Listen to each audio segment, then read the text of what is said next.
बाप गरीब भी हो ना तो बेटी आ जाए ना मांगने, हम तो देहाती लोग हैं पंजाब के रहने वाले, तो भाई बेटी आ गई है घर में, वैसे किसी की बेटी को सुलह करने आ जाती तो कहते साल हम धी आ गई है तो अगों की करिए, अब इससे आगे किधर जाएं।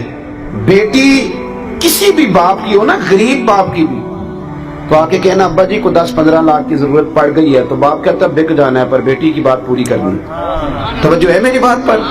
और अगर बेटी हो इमामुल अंबिया की, अल्लाह के खजानों के मालिक रसूल, सुनो मुसलमानों, ये भी फिक्र हुसैन है। हजरत पीर साहब ने बड़ा इनफिरादी मौजू चुना है, गौर करें बात पर। नबी पाक की शहजादी आई, सही बुखारी की हदीस है, शहजादी, और शहजादी वो जो सिर्फ जन्नती नहीं, जन्नती औरतों की सरदार है। इधर देखना, बेटी रहती है ना परदेश में, तो उसके सर दर्द का पता बाप को चल जाए ना, माँ को, कि उसको वहां सर दर्द है, तो यहाँ बूढ़ा बाप और माँ सारी रात सोते नहीं।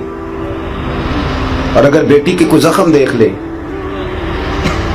सुनो, हम सब रोना रोते हैं, बेटियां बड़ी दुखी हैं, पर कोई इतना गरीब है जिसकी बेटी इतना काम करती हो कि हाथों पे छाले पड़ जाएं? है कोई? पर सही बुखारी देखो ना, सैयदा आयशा सिद्दीका रदी अल्लाह ताला अन्हा फरमाती है कि सैयदा फातिमा ने छाले दिखाए, आके छाले दिखाए, और आप फरमाती है मैं भी रो पड़ी। और नबी करीम ने ना यूं गर्दन मुबारक झुकाई और यूं आंसू हुजूर ने पूंछ के ना तो दामन में छुपा लिए, अर्ज करने लगी हुजूर चक्की भी पीसती हूँ, झाड़ू भी देती हूँ, आटा भी गूंथती हूँ। और इमाम हसन और हुसैन के दरमियान पूरे साल का फर्क नहीं था, 11 माह का फर्क था। बच्चे भी संभालती हूँ। सोनिया, अली ने कहा है कि आपके पास खादम आए हैं, कनीजें आई हैं, अगर एक कनीज मिल जाए ना तो घर के काम काज में मेरा हाथ बटाएगी। और मौला अली ने कहा है, इनके कहने पे आई हूँ। बताओ, कोई बाप भी खाली नहीं भेजता, और वो रसूल जिनके दरवाजे से खाली गया ही कोई नहीं। लेकिन मेरे नबी करीम ने पता क्या फरमाया? सुनो, हकीकतों का सफर करो, हकीकतों का, असल की तरफ आओ। रसूल कायनात ने क्या फरमाया? महबूब फरमाने लगे, फातिमा मैं तुझे खाली नहीं लौटाता बेटे, 33 बार सुभान अल्लाह पढ़ा कर, 33 बार अल्हम्दुलिल्लाह पढ़ा कर, 34 बार अल्लाहु अकबर पढ़ा कर, अल्लाह तुझे गुलाम आजाद करने का सवाब अता फरमाएगा। इमाम हसन कहते हैं मेरी अम्मा सारे काम करती थी घर के। अब तो शहजादे हैं ना हमारे बच्चे, काम और बच्ची, यानी बच्ची मेके से वापस आती है तो सबसे बड़ा दुखड़ा ये सुनाती है कि वो काम बड़ा कराते हैं। यही है ना दुखड़ा? हाँ ना तो करें। सबसे बड़ा दुखड़ा क्या है? पता नहीं क्या कराते होंगे, हाल नहीं चलवा लेते कहीं, या कुछ चक्की नहीं पिसवा लेते, पता नहीं कौन सा ऐसा काम है।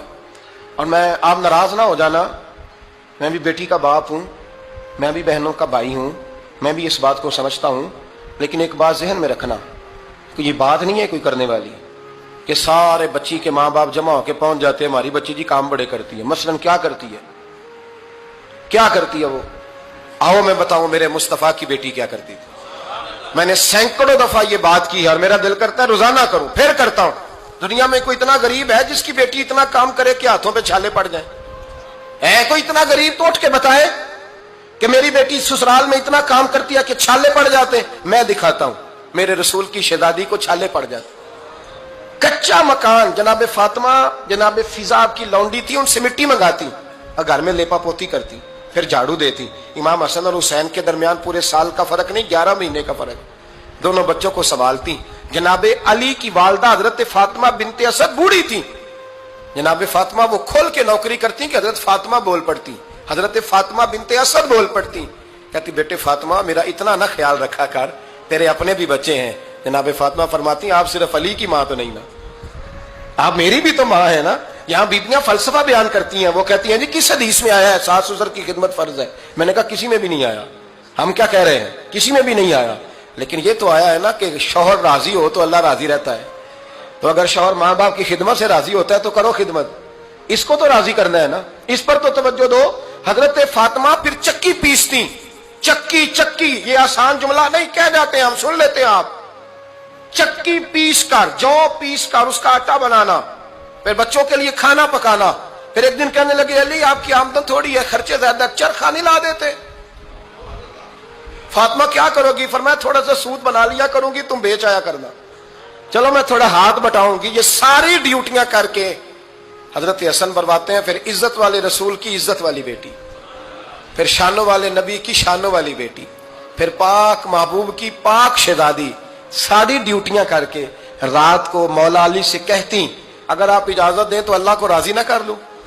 حضرت علی فرماتے فاطمہ جیسے دل کرے۔ تو امام حسن کہتے ہیں پھر میری ماں مصلی بچھا لیتی، مصلی، اور پھر ساری رات وہ نماز پڑھتی، ساری رات، اور فرماتے ہیں جب سویرے ہاتھ اٹھاتی تو پہلی دعا یہ کرتی اے اللہ میرے رسول کی امت پہ رحم فرما، اے اللہ میرے رسول کی امت پہ رحم فرما۔ تو کہتے ہیں زمانے بیت گئے یہ دعا سنتے تو ایک دن میں قریب گیا تو میں نے کہا امی حضور کوئی دعا میرے لیے بھی کر دیں، کوئی حسین کے لیے بھی کر دیں، کوئی زینب کے لیے بھی کر دیں۔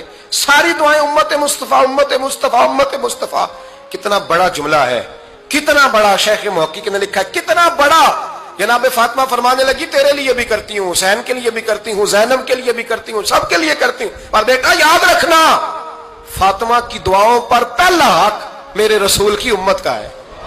فاطمہ کی اصل میں بات بہت خوشی کی سنا دی میں نے آپ کو، لیکن آپ وہیں سست کے سست رہ گئے۔ یہ کسی عام آدمی کی دعا نہیں، پیر صاحب کی، درویش صاحب کی رٹی رٹائی دعا نہیں، یہ سیدہ فاطمہ کی دعا ہے۔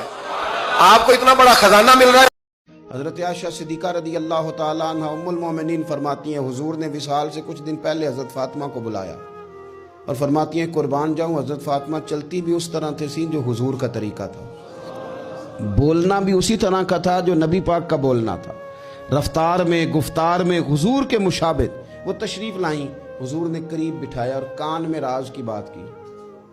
اس کا مطلب ہے کچھ باتیں بیٹیوں سے بھی راز کی کر لینی چاہیے۔ بھائی آپ غور کریں گے اور سمجھیں گے کہ بیٹی سے بھی کبھی کوئی راز کی بات کر لیں۔ حضور نے بلایا اور پھر کان میں کو بات کی، کان میں نبی پاک صلی اللہ علیہ وسلم نے، تو حضرت فاطمہ رونے لگی۔